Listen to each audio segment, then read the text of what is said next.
90 రోజుల కోర్సు పూర్తి చేస్తే చాలు 100% ప్లేస్మెంట్ సపోర్ట్ తో సాఫ్ట్వేర్ జాబ్ మీ సొంతం. వెంటనే కోడ్ జ్ఞాన్ డెస్టినేషన్ ని సంప్రదించండి. మీరు వచ్చిన టైంలో చాలా మంది హీరోయిన్స్ ఏమైనా వస్తే మాకు చాలా కాంపిటేటర్ అవుతుంది, మనకు వచ్చే సినిమాలు కూడా అవకాశాలు అటు వెళ్తున్నాయి, డీ గ్లామర్ గా అటు ప్రేక్షకులని దగ్గరికి తీసుకుంటుంది. అట్ ది సేమ్ టైం మామగారు లాంటి సినిమాల్లో కూడా కొంచెం గ్లామరస్ గా కనిపించినా కానీ ఒక ఇదితో మొత్తం ఆఫర్లు తన వైపు వెళ్తున్నాయి అని మీ మీద కొంత జరిగిందని విన్నాను. లేదండి, ప్రయోగాలన్నీ లేదు అలా ఎప్పుడు జరగలేదు. ఎందుకంటే నేను ఎవరికి కాంపిటీషన్ ఇవ్వలేదు. ఎందుకంటే నేను చేసిన క్యారెక్టర్స్ ఎవరు అప్పట్లో ఎవరు చేయలేదండి. నాకున్న క్యారెక్టర్స్ నాకే ఉండేది. సో నేను ఇప్పుడు గ్లామర్ సైడ్ మీరు చెప్పినట్టుగా గ్లామర్ సైడ్ వెళ్ళి 10 సినిమాలు చేస్తుంటే, లేదా అలాంటి మూవీస్ స్టార్డమ్ ఉన్న హీరోస్తో యాక్ట్ చేస్తుంటే ఏమన్నా కాంపిటీషన్ ఉండేదేమో. నా సపరేట్ జోన్ ఉండేది అనమాట. సో ఆ జోన్లోకి ఎవరు రాలేదు. సో అందుకని ఎవరు కాంపిటేటివ్గా ఫీల్ అవ్వలేదు, ఎవరు లేదు అలాగా. వాళ్ళు ఎవరు ఫీల్ అవ్వలేదండి యాక్చువల్లీ. అప్పుడప్పుడే అందరూ తక్కువ కొత్త వాళ్ళు వస్తున్నారు అప్పుడే అనమాట. అప్పుడే స్టార్ట్ అయ్యింది. సో ఎవరికి ఆ ఫీలింగ్ లేదు. సో దాసరి నారాయణరావు గారి సినిమాల్లో యమున గారు ఎప్పుడు ఉంటారు. అసలుకి పెట్టింది పేరు ఆయన సినిమాలకి యమున గారు అంటే. ఏంటి దాసరి గారు అండ్ యమున గారు అంత మంచి బాండింగ్ అంటే అటు అనుకోకుండానే ఆ సినిమా హిట్ అయింది కదండి మామగారు. దాంతో ఇంకా ఆయన మామగారు గానో లేకుండా నాన్నగారు లేకుండా కానీ ఆయన డైరెక్షన్ లో కానీ సినిమాలు ఎక్కువగా వచ్చాయి అనమాట. ఇప్పుడు ఇండస్ట్రీ ఎలా అంటే ఒక ప్యాటర్న్ లో ఒక సినిమా చేసామంటే అవే వస్తాయి అనమాట ఇంకా అన్ని.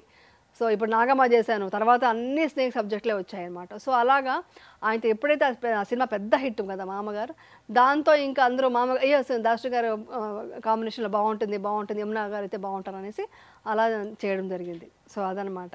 బట్ ఈ కాంపౌండ్ ఆ కాంపౌండ్ అని ఉండదు అప్పుడు. అలా ఏం లేదు, ఏదైనా ఒకటే. అలాంటి కాంపౌండ్స్ అన్న ఫీలింగ్ ఎప్పుడూ లేదు అసలు. అది ఇప్పుడు వచ్చింది. అవునా? అది కూడా తెలియదు నాకు. ఇప్పుడు ఇండస్ట్రీ ఎలా ఉందో కూడా తెలియదండి, అస్సలు తెలీదు. టాక్సీ వాళ్ళు ఒక్కటే చేశాను ఆ సినిమాలో, అంతేగాని ఇంకా నాకు తెలియదు ఎలా ఉంటుంది అనేసి కాంపిటీషన్. మీరు టాక్సీ వాళ్ళ చేసిన తర్వాత ఆల్మోస్ట్ ఇంకా మూవీస్ కంటిన్యూగా చేస్తారని ఎక్స్పెక్టేషన్ పెట్టుకున్నారు కొంతమంది. అవును. అండ్ కొంతమంది మిమ్మల్ని కాంటాక్ట్ అయితే ఆల్రెడీ సీరియల్స్ చేస్తున్నారు కదా, షెడ్యూల్ బిజీగా ఉంటుంది, షెడ్యూల్ డేట్స్ ఇవ్వగలరా లేదా అని చెప్పేసి కొంతమంది కాల్ చేయడం కూడా ఇప్పుడు ఆపేసారు. అవునవునండి. ఏంటి అంటే సీరియల్స్ చేస్తే మూవీస్ చేయకూడదని అంటే షెడ్యూల్ మీకు సెట్ అవ్వదా? యాక్చువల్లీ టాక్సీ వాళ్ళకు కూడా నాకు డేట్స్ లేవు. డైరెక్ట్ గా పట్టుబట్టి వాళ్ళు ప్రొడక్షన్ సైడ్ నుంచి కూడా పట్టుబట్టి మీరే ఆ క్యారెక్టర్ బాగుంటారంటే వాళ్ళు నైట్ షూటింగ్ చేసాము. ఈవినింగ్ వరకు షూటింగ్ సీరియల్ చేయడం, ఈవినింగ్ వెళ్ళి నైట్ షూటింగ్ 1 o'clock వరకు చేయడం, మళ్ళీ మార్నింగ్ వెళ్ళి మళ్ళీ సీరియల్ చేయడం, అలా చేశాను. 1 day మాత్రమే నేను ఫుల్ ప్రెజెడ్గా చేశాను అనమాట టాక్సీ వాళ్ళ.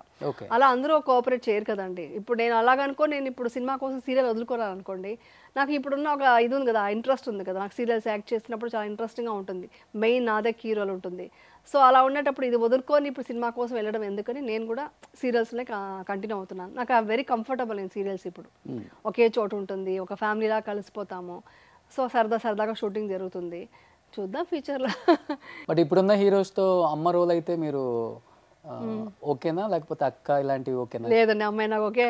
నేను అసలు ఎప్పుడో 20 years ముందే గ్రానీ క్యారెక్టర్ చేశానండి సీరియల్లో. నాకు అలాంటి ఫీలింగ్ లేదు. ఏ క్యారెక్టర్ ఇచ్చినా నేను దాన్ని కరెక్ట్గా నాకు సూట్ అయిందని చేసుకోవడమే కానీ అమ్మ ఇలా చేయకూడదు అలాంతా ఏం ఎప్పుడూ ఫీలింగ్ లేదు. చిరంజీవి గారితో చేస్తారా అమ్మగా? చిరంజీవి గారితో సూట్ అవుతుంది అనుకుంటాను. మోస్ట్లీ వాళ్ళే తీసుకోరు.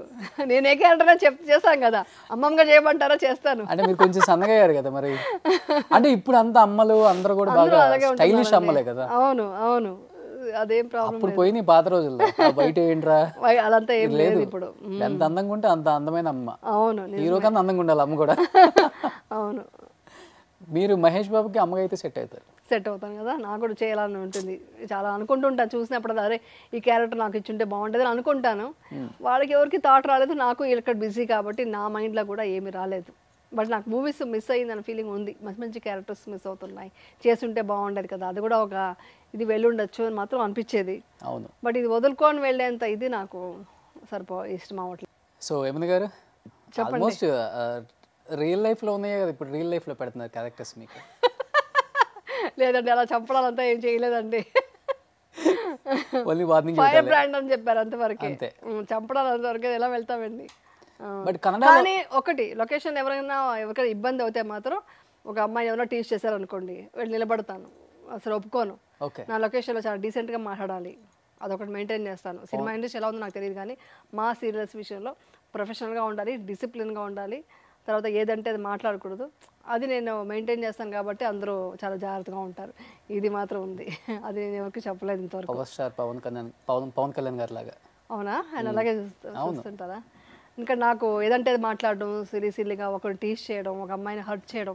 ఇప్పుడు ఒక జూనియర్ ఆర్టిస్ట్ వచ్చి ఉంటుందండి, ఒక చిన్న అంటే జూనియర్ ఆర్టిస్ట్ కూడా అన్నా నేను వాళ్ళని ఆర్టిస్ట్ అనే అంటాను. అలాంటి అమ్మాయి ఏదో ఉన్నప్పుడు అమ్మాయి ఏ కష్టంలో వచ్చి నిలబడిందో, అమ్మాయిని ఎవరైనా సడన్గా ఏదైనా అంటే నేను ఒప్పుకోను. వాళ్ళకి రెస్పెక్ట్ ఇవ్వాలి. ఎంత పెద్ద స్టార్ అయినా, ఎవరు ఆర్టిస్ట్ అయినా, ఆర్టిస్ట్ అని కెమెరా ముందు వచ్చాక అందరూ ఈక్వల్, సమానమే.